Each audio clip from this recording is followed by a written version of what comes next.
gentlemen, Bungle, hope you're doing well and I hope you're having a great day. Today we are going over Enlisted, the War II free-to-play first-person shooter. Much requested, much talked about. Hey Bungle, cover the Stalingrad drama that has been going on in Stalingrad. One of my viewers did comment and asked me, hey Bungle, I think Stalingrad is a great campaign. I think it's a great opportunity. I really want to hear your thoughts, your opinions on it. So what I'm going to do here is kind of lay out the video what we're going to be talking about. First off, we're talking about the price. $30 for the full access bundle.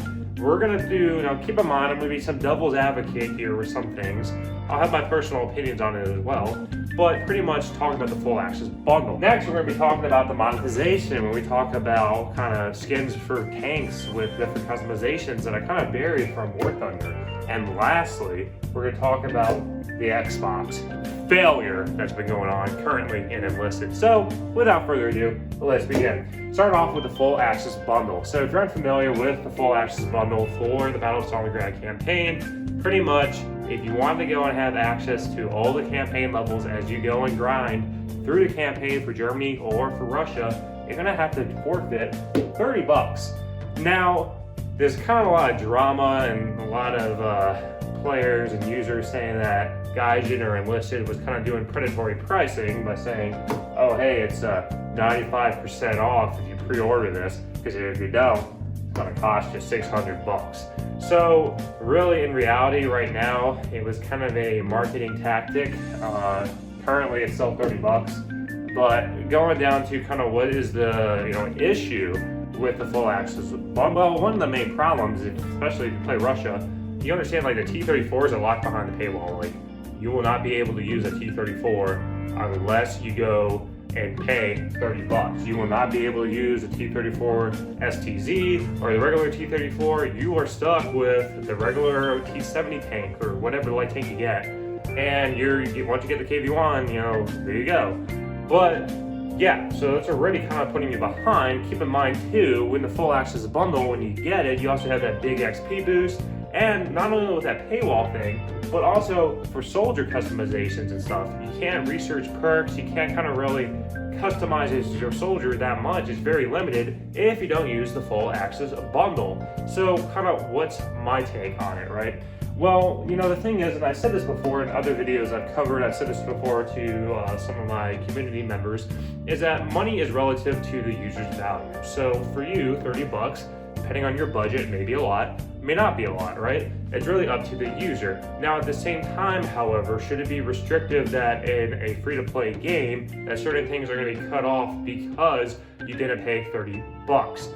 Well, in reality, that kind of defeats the purpose of free-to-play games. If you're unfamiliar with some of the stuff I do on my channel, definitely a big Genshin Impact fan. I really like playing that game. Kind of gacha games, right? And the thing is with Genshin Impact and stuff, you have the capability to play the game free-to-play. You can basically use free-to-play. You don't have to, spend any money to roll for any characters you want to get. You have the capability to play it. There really isn't any content that's blocked off. It's going to be more difficult for you to go do that content because you are not paying for convenience.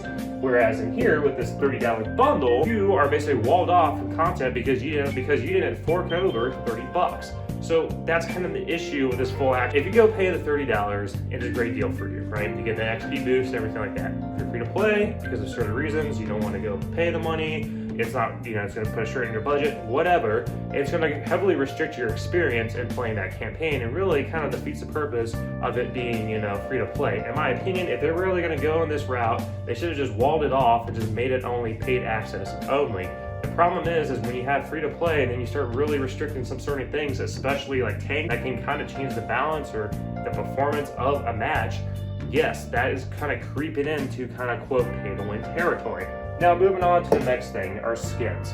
My personal take on skins, I really don't care. Not really gonna go customize my squad a certain way and everything like that, because personally, I really don't care. It's a waste of enlisted gold and money and everything like that, because you can really spend that towards, let's say, a premium squad, the battle pass, etc. That's my take. But for individuals out there, there's some users that are very upset because you can basically have Ahistorical camos, and I have a T-34 posted with kind of looks like a B-17 pinup. And a lot of the kind of monetization features that they're bringing in Stalingrad, because Stalingrad, in my opinion, is basically a dev server that they decided to put on the live server for whatever reason, because for whatever reason, Enlisted, Darkflow, Gaijin, whoever is managing this game, doesn't really like to test their stuff before it goes live. They just, send it.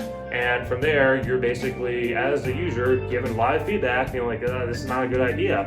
Like the concussion effect that got reversed the other day, where basically your screen was shaking the entire time with explosions and everything like that, and then they reverted it back to how it used to be.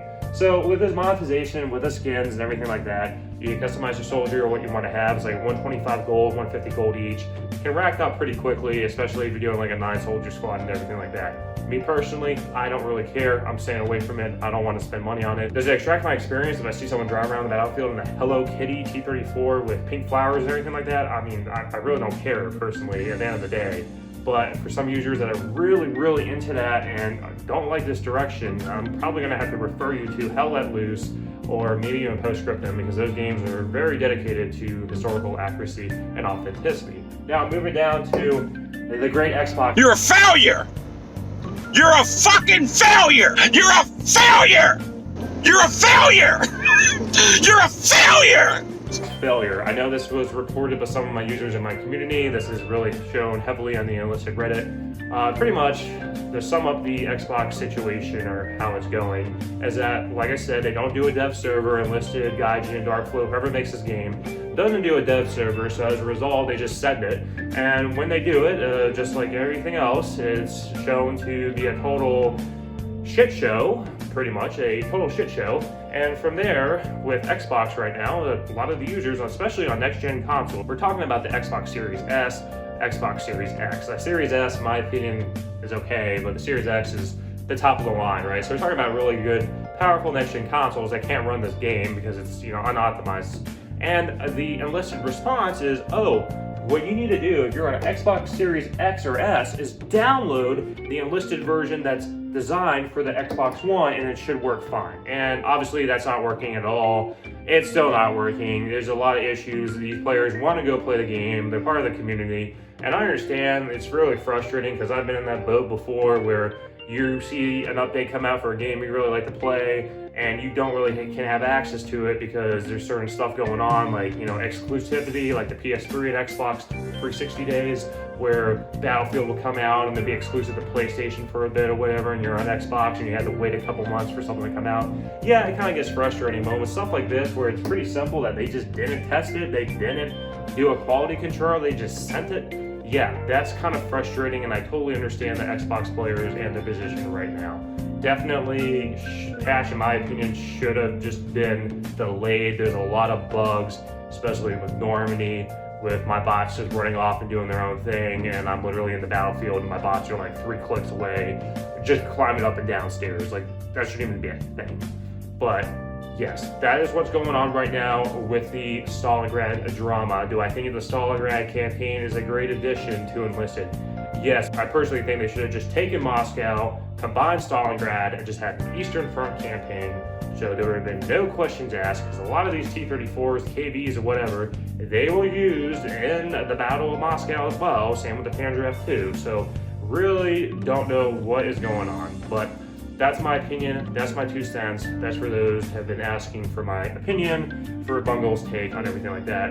If you're just pointing a video, if you're a new viewer, possibly a new subscriber, I hope today's the day that earn a subscription, have a new sub, and mash that like button. It does help me with the YouTube algorithm. Returning sub, returning viewer, and let me know your thoughts. What do you think about the Stalingrad fiasco? Other than that, I hope you all have a great day. Take care.